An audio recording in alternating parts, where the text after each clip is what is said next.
23 millió forintos a csúcs prémium, ennyit kap a Magyar Fejlesztési Bank vezére, de a MÁV vezérigazgatója is majdnem ugyanennyit.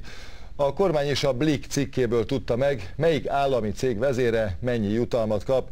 A miniszterelnök szóvivője még nem tudja, visszafizettetik-e az eddig átutalt összegeket, de azt ígérte, megvizsgálják, ki miért kaphatott ennyi pénzt. Egy kiégett mozdony a sok közül. A MÁV 231 milliárd forintos adóssága jelentősen csökken, mert az állam 65 milliárd forintot átvállalt ebből.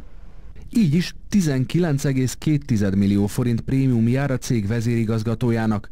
A MÁV-nál senki sem akart nyilatkozni, de egy közleményben megírták, Szarvas Ferenc decemberben csak az összeg harmadát vette fel, a többi pénz majd júniusban jár neki.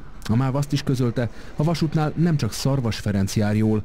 A maximális 80%-os prémiumot ugyanis helyettesei és a 3 jelentős méretű leányvállalat vezérigazgatója is elérheti.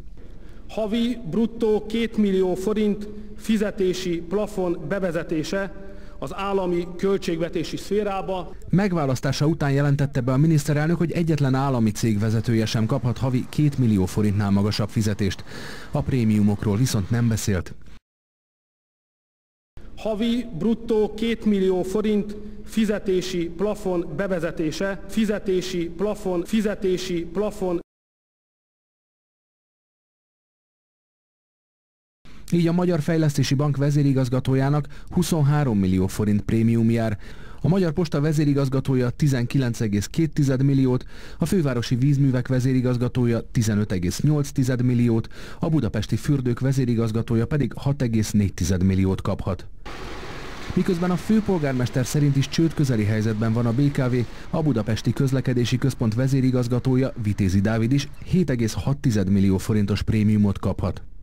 A miniszterelnök szóvivője azt mondta, ők is a sajtóból értesültek a prémiumokról. Természetesen mi is olvasunk újságot, és látjuk, hogy bizonyos helyeken történtek döntések jutalmakról és prémiumokról. A kormány megvizsgálja, ki mennyi pénzt kapott. Erről kimutatások készülnek, ezek most véglegesedtek, úgyhogy ezeknek az áttekintése majd most a következő napokban megtörténik.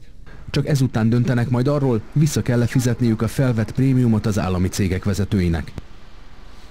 Elég volt a promogolti öltönyös meremek, végig nézitek, ahogy éheznek a gyerekek. Mindent elvesztek, amiért mások meg dolgoznak, egy életet